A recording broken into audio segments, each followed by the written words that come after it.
you're welcome to ask questions for as long as you like. What about using compressed data and then decompressing on the GPU?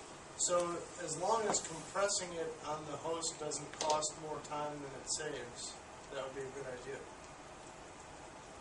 Or if it was compressed originally, let's say it was already compressed on disk, if you can do the decompression on the GPU with reasonable performance, then that sounds like a good idea to me. Or binary data, just trajectories. Yeah. Yeah, so that's another interesting point. Like, if your memory capacity constrained, I think I saw actually a talk at a SIAM meeting in 2008 where a guy did exactly what you're describing, and they were doing that because it saved them memory bandwidth. Right. And in fact, in their case, it was cheaper to keep everything on the GPU and just decompress it on the fly and recompress it in memory because they were using a very simple scheme for doing this. It was cheaper for them to do that than to have to page things back and forth between the GPU and the host. So that's an interesting observation. So they were just compressing it in GPU memory? In global memory, yeah. Okay. It's kind of an interesting trick. You just need a compression scheme. Yeah, I was going to say, how do you... They had one, yeah. Did they create their own? Yes. Yeah, they made their own. Okay. But there are several, I think a number of people, I've seen a number of things out there. There are GPU versions of MD5 checksum codes, GPU versions of several of the basic compression algorithms, and many of them perform reasonably well.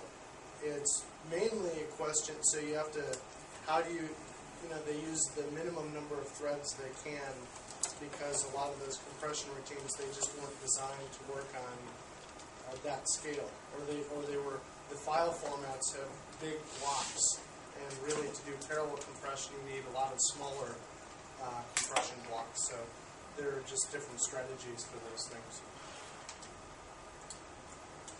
One of the question I had, I noticed that in your direct simulation codes, you're computing, you're giving a particular performance in flops. So are you doing that because you know exactly how many operations are being computed, or That's is there right. a tool to give you? No, I counted the flops in the code. It's really headache-inducing to have to do that, and I didn't enjoy it.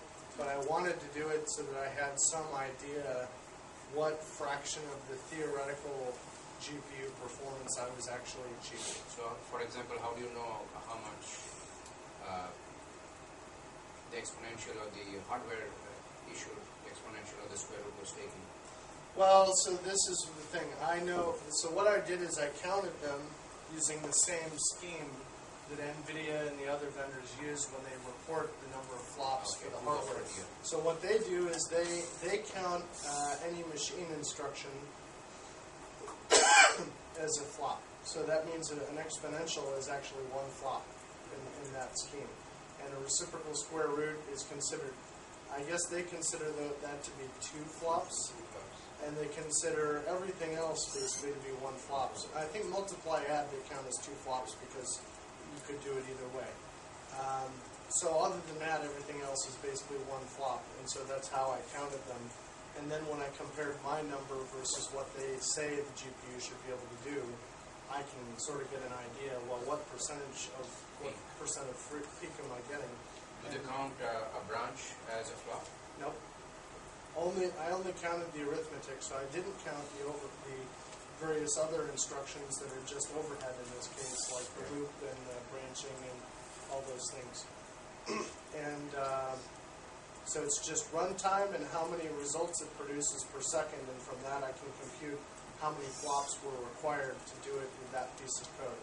And I compare that with the flop rate of the CPU, and to give you an example, because the GPU is very good at doing arithmetic, it's good. It ends up having, in some cases, a lower flops to results, or sorry, a higher flops to results ratio than the CPU would have. The CPU is often able to do it with it for various reasons. We can do things like more branching or more table lookups to avoid flops, and they can produce more results per flop than we do on the GPU. But, of course, the GPU's got a huge number of floating point units, and so ultimately it's no contest. Yeah. But that's interesting, like the work efficiency in terms of number of instructions taken per result Per is second, very yes. different for the host and the GPU. So that's what those are for, and the reason we don't have